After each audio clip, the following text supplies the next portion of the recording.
Johnny! Sandali! Aga-aga nang bubulabog kayo eh. Ano ba yan? Hello po, Tita Shani. Mana po? Diyan na.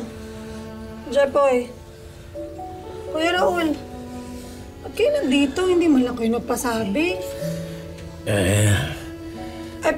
Pasensya na pala. Hindi na ako nakilibing kay Ate Roda ha. Wala akong pamasahe pa Cebu. Pasensya na rin. Hindi kita kaagad nasabihan eh. Makikiusap sana ako sa'yo na dito muna yung mga bata ng mga ilang araw lang. Habang inaasikaso ko yung mga papeles ko papuntang abroad. Ito pala. Ito yung 3,000. Panggastos nyo ng mga bata, ha? Di sige. Basta babalik ka kagad, ha? Walang-wala rin ako, kuya. Tanggal ako sa trabaho. Wala rin akong tiyaga sa mga bata.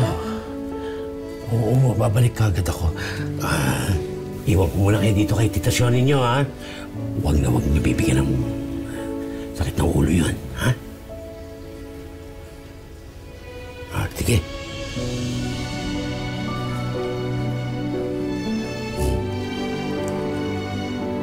Sige, tuloy na ako, ha? Pagdala, ugasa, pagbalik pa, ha? Oo, approve yun, approve. Bye po, pa. Bye po, Papa. Ingat po kayo. Bye. Siya, pasok na.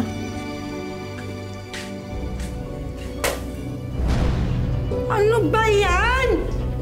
Kadarating nyo lang, nagkalat na. Akala lang pasok ko ng sahig. Sorry, Tita Shoni. Pupunasan ko po.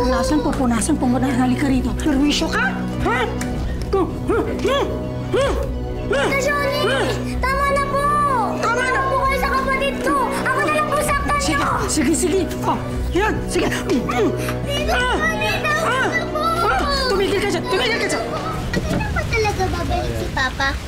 Kala ko ba sandali lang tayo dito? Ilang beses ko nang sinabi sa'yo. Di ko din alam.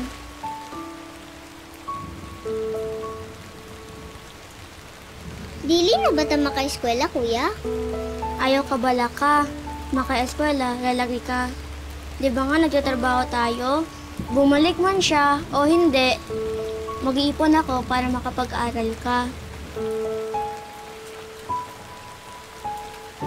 Ice candy! Bili na po kayo! Yan, ganyan. Magtrabaho kayo para may pakinabang naman kayo. May problema? Parang 100 lang pagdadamot mo pa. Kasi ano? Wala po. Wala naman pala eh. Galingan niyo sa pagtitinda para may makain tayo.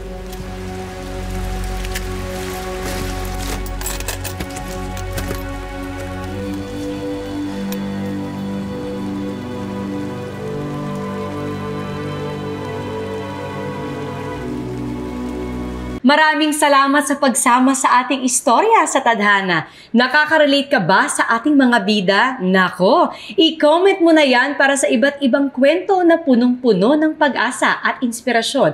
Mag-subscribe na sa GMA Public Affairs at YouTube channel. I-click na rin ang bell button para lagi kang updated sa pinakabagong storya ng Tadhana.